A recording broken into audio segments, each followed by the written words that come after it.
Hello, little busybodies. Let's read Wombat Stew.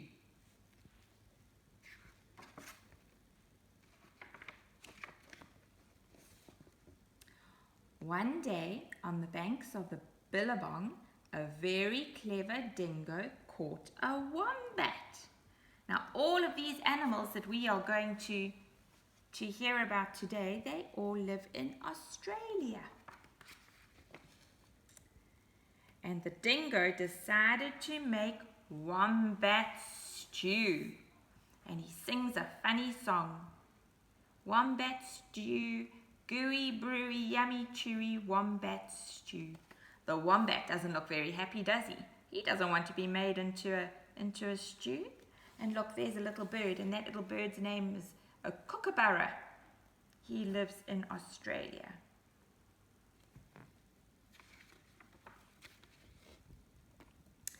Platypus came ambling up the bank. "Good day, Dingo," he said, snapping his bill. "What is all that water for?" "I'm brewing up a gooey, chewy stew with that fat wombat," replied Dingo with a toothy grin. Look how clever he thinks he is. Here he's got his water in his can, and there's the platypus over here. And look, the kookaburra is sitting up in the tree. "If you ask me," said Platypus, "the best thing for a gooey stew is mud. Big blobs of Billabong mud." "Blobs of mud?" Dingo laughed. "What a good idea. Rightio, in they go." So Platypus scooped up big blobs of mud with his tail and tipped them into the billy can. Ugh, I don't know if I'd like to be eating mud in my stew. Look, even the kookaburra is pulling a funny face saying, "Ugh, yuck. I wouldn't like to eat mud." And around the bubbling billy can, Dingo danced and sang. Oh, look at him. He is so happy. He thinks he is going to be getting such a delicious dinner.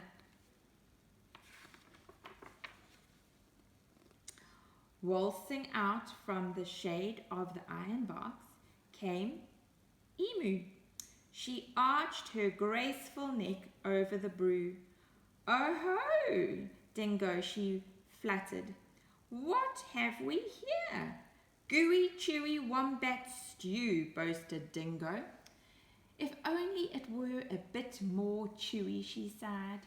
"But don't worry, a few feathers will set you right." "Feathers?" Dingo smiled. "That would be chewy. Rightio, in they go." So into the gooey brew, Emu dropped her finest feathers. Oh, look, she's putting her feathers into the stew. I don't know if I'd like to be eating feathers. Yuck. Mud and feathers. Look at her eyes. Do we think that they're tricking the dingo? Maybe. We'll see. Around and around the bubbling billy dingo danced and sang. Huh, what a crazy dingo. Doing a funny dance as he's dancing around and around the pot. Old Blue Tongue the lizard came sliding off his sun-soaked stone. "Silly Dingo," he hissed. "There are no flies in your stew." "Can't be a wombat stew without crunchy flies in it." And he stuck out his bright blue tongue. "There's a lot to be said for flies," agreed Dingo, rubbing his paws together. "Rightio, in they go." So Lizard snapped 100 flies from the air with his long tongue and flipped them into the gooey, chewy stew. Ugh. Mud and feathers and now flies.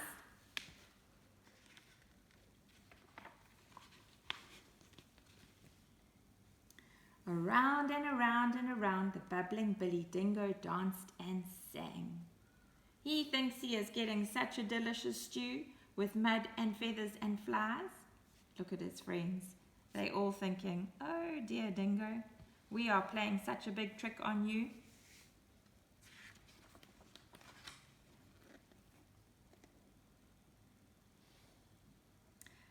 Up through the red dust popped Echidna. I think that's how we say it. Wait a bit, not so fast, he bristled, shaking the red dust from his quills. Now, I've been listening to all this advice, and take it from me, for a munchy stew, you need slugs and bugs and creepy crawlies. Oh my goodness. Dingo wagged his tail. Why, I should have thought of that. Rightio, in they go. So Echidna dug up all sorts of creepy crawlies and dropped them into the gooey, chewy, crunchy stew. Oh dear, they don't look very happy going into the stew though. I don't think that stew must taste very nice.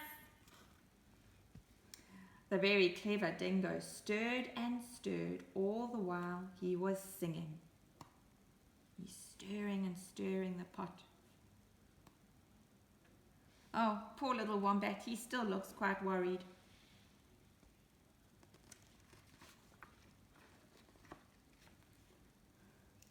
Just then, the sleepy-eyed koala climbed down the scribbly gum tree.